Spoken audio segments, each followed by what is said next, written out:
Saya juga ingin berkongsi dengan ahli-ahli yang berhormat dalam Dewan Yang Mulia ini peringatan Khalifah Islam kedua Saidina Umar Al-Khattab kepada pemerintah berkaitan wang negara.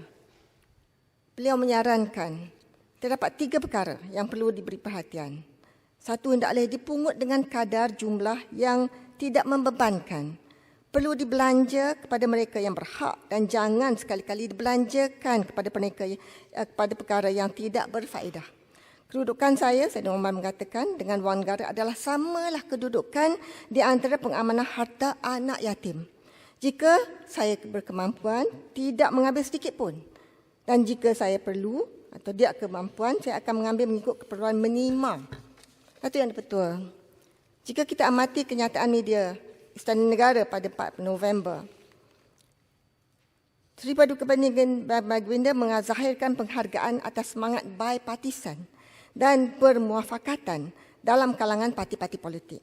Baginda juga menzahirkan harapan agar kerajaan memperhalusi sebaik-baiknya cadangan yang telah dikemukakan bagi merangka belanjawan yang bersifat inklusif, komprehensif serta berpaksikan kebajikan rakyat, pemulihan ekonomi negara dan pembendungan efektif wabak COVID-19 ini.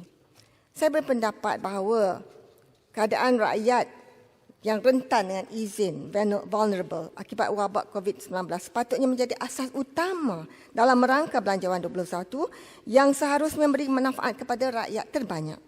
Wabak COVID-19 ini di Malaysia sekarang berada dalam gelombang ketiga dengan situasi ketidakpastian yang sangat tinggi dengan izin extremely high uncertainty.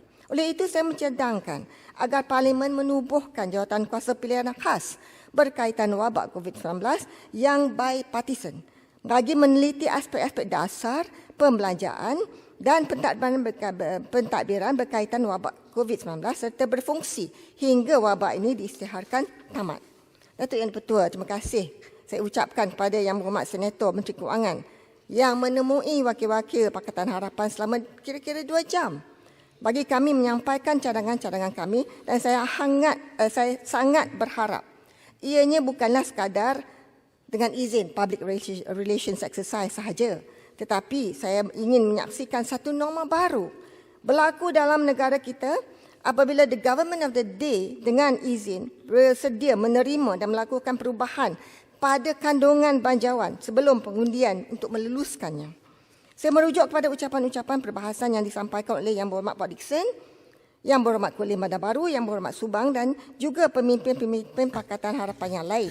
Saya setuju dengan mereka supaya belanjawan mengambil kira unjuran yang realistik mana nak dapat duit ini dan memberi keutamaan kepada penyelesaian pelbagai masalah yang dihadapi rakyat terutama semasa wabak ini. Belanjawan yang dibentangkan oleh Yang Berhormat Senator 11 hari dulu ada pelbagai aspek kelemahan yang boleh diperbaiki. Frontliner satu yang betul.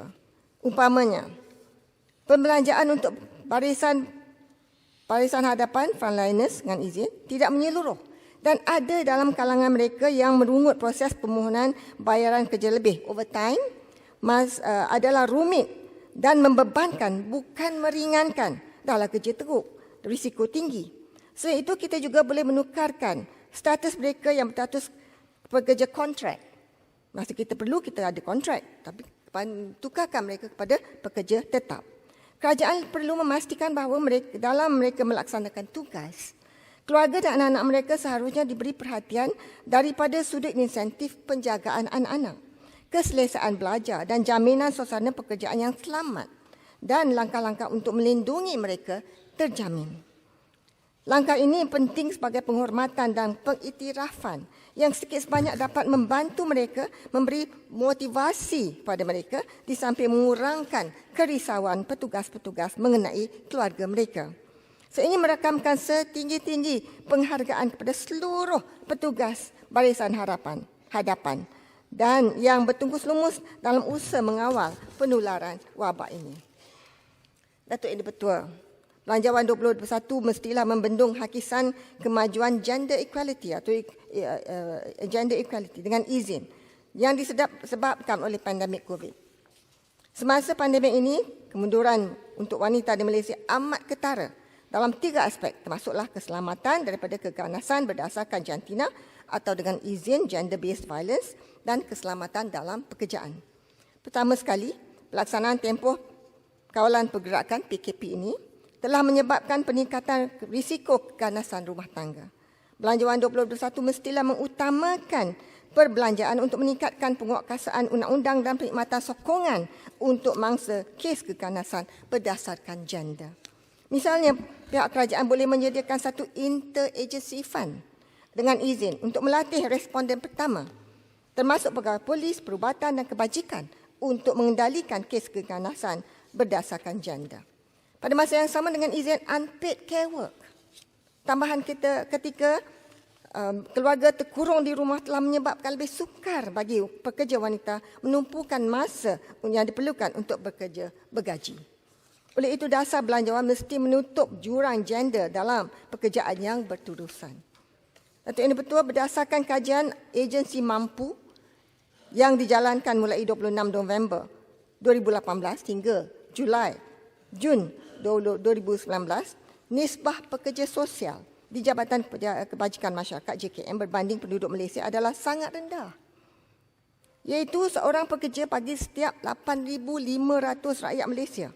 Berbanding dengan Singapura atau UK, United Kingdom, sekitar seorang untuk 3,000 penduduk dan Australia sekitar seorang untuk 1,000 penduduk. Ternyata JKM menjadi tulang belakang Kementerian Pembangunan Wanita, Keluarga dan Masyarakat. Memerlukan dukungan lebih di mana mereka ini dipertanggungjawabkan menyalur bantuan makanan. Berdasarkan perangkaan JKM dari Mac hingga April 2020 tahun ini, JKM telah mengendalikan kira-kira 500,000 penerima bantuan COVID-19. Maka wanita, warga emas, anak-anak semuanya di bawah payung kementerian ini. Selain itu, apabila pihak kerajaan menyelaraskan had baru pendapatan garis kemiskinan PGK dalam rancangan Malaysia ke-12 yang akan dibentangkan pada tahun hadapan, JKM menjangkakan kes kebajikan juga akan meningkat sebanyak 2 kali ganda.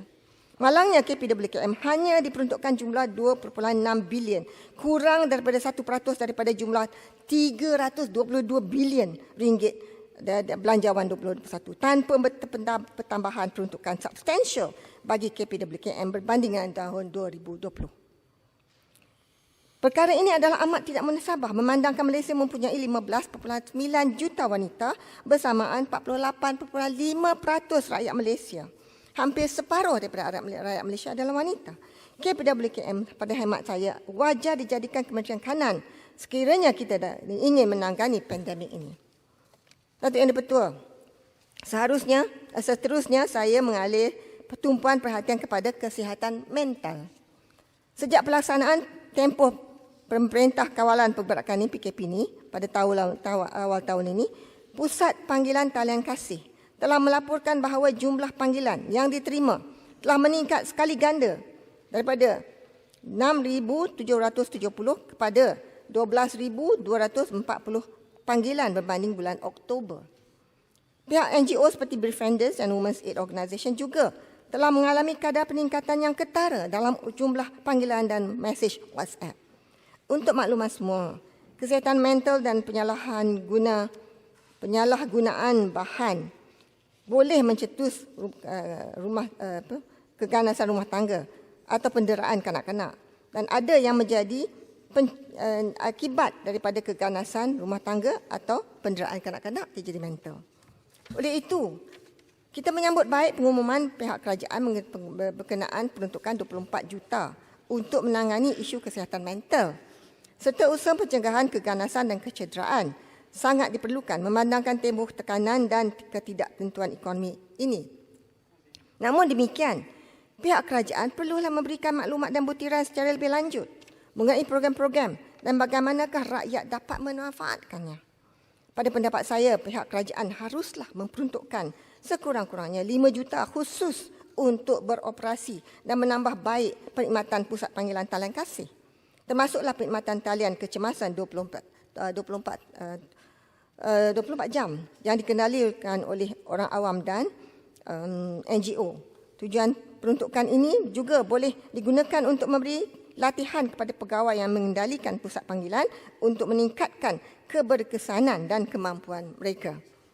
Jangan ditutup. Pasal mula-mula dulu kerajaan baru nak tutup talian kasih. Datuk Yang Betul, kita harus menerima hakikat bahawa kita tidak akan kembali dengan izin business as usual pasca pandemik ini. Penyelesaian biasa tidak akan berkesan. Kesenjangan, ketidaksamaan akan bertambah luas. Pekerja tanpa perlindungan sosial yang kuat akan dipinggirkan dan rakyat yang tidak mempunyai banyak permulaan sebelum pandemik ini akan ditinggalkan lebih jauh.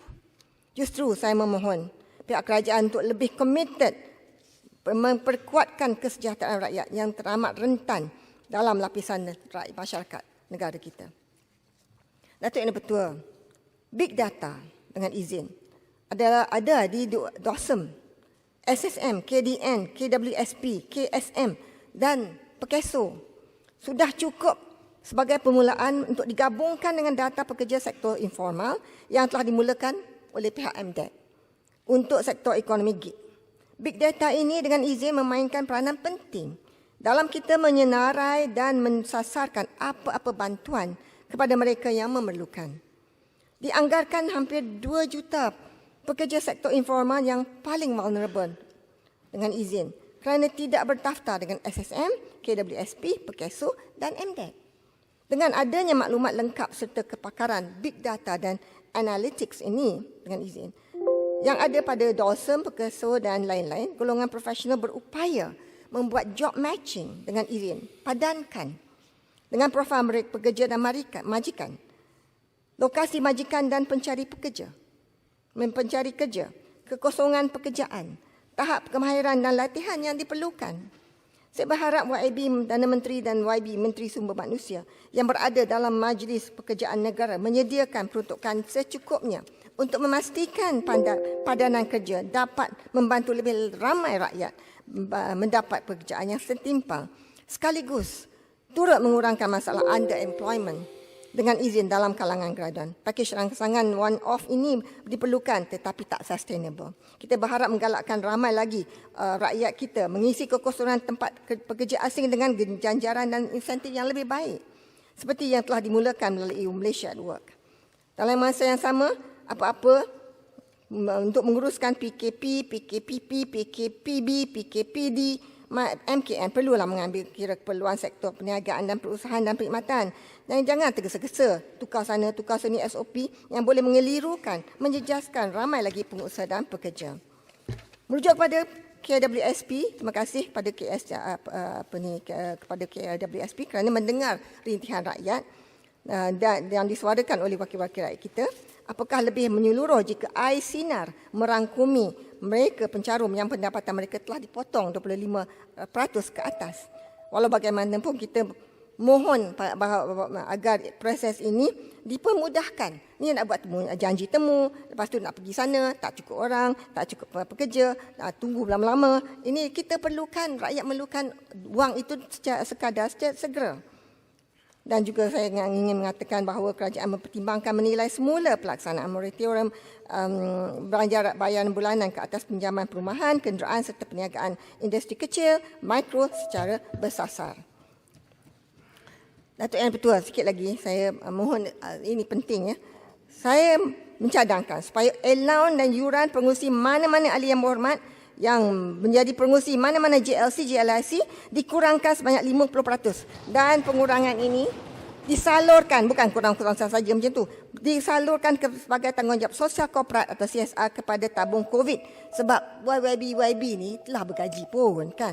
Dalam masa yang sama, leadership by example, PM, Menteri Kanan, Menteri-Menteri dan Timbalan Menteri pun dipotong 10%. Datuk Yang Betul, dah tutup dah ni. Saya ingin sekali lagi tegaskan pentingnya belanjawan terbesar ini dilihat sebagai amanah. Dan kita mengagihkan khazanah negara kepada yang berhak dan terdesak supaya maruah manusia terpelihara dan kita berlaku adil. Itu sajalah yang saya nak katakan dan saya harap bahawa kalau dana operasi dan dana komuniti pusat khidmat parlimen sama rata diberikan kepada pembangkang dan juga blok kerajaan, saya rasa bahawa ahli parlimen pembangkang pun tidaklah rasa gundah untuk memotong 10% kesalurkan kepada tabung dengan syarat semua ahli parlimen kerajaan juga tertakluk kepada potongan yang sama. Akhir kata, demi kepentingan rakyat dan negara, saya berharap semua akan membuatkan jangan membuat apa-apa kenyataan menggugut bahawa bayaran penjawat awam, gaji awam tidak akan diluluskan seandainya tidak dapat dibayar seandainya pelanjawan. Janganlah begitu. Sebab kita tidak pernah pertikaikan emolumen penjawat awam. Jadi belanjawan 2021 ini mestilah inklusif, bukan eksklusif. Komprehensif, bukan terhad atau sempit. Dan belanjawan memperjuangkan kebajikan rakyat, pemulihan ekonomi negara dan membendung efektif wabak ini. Terima kasih.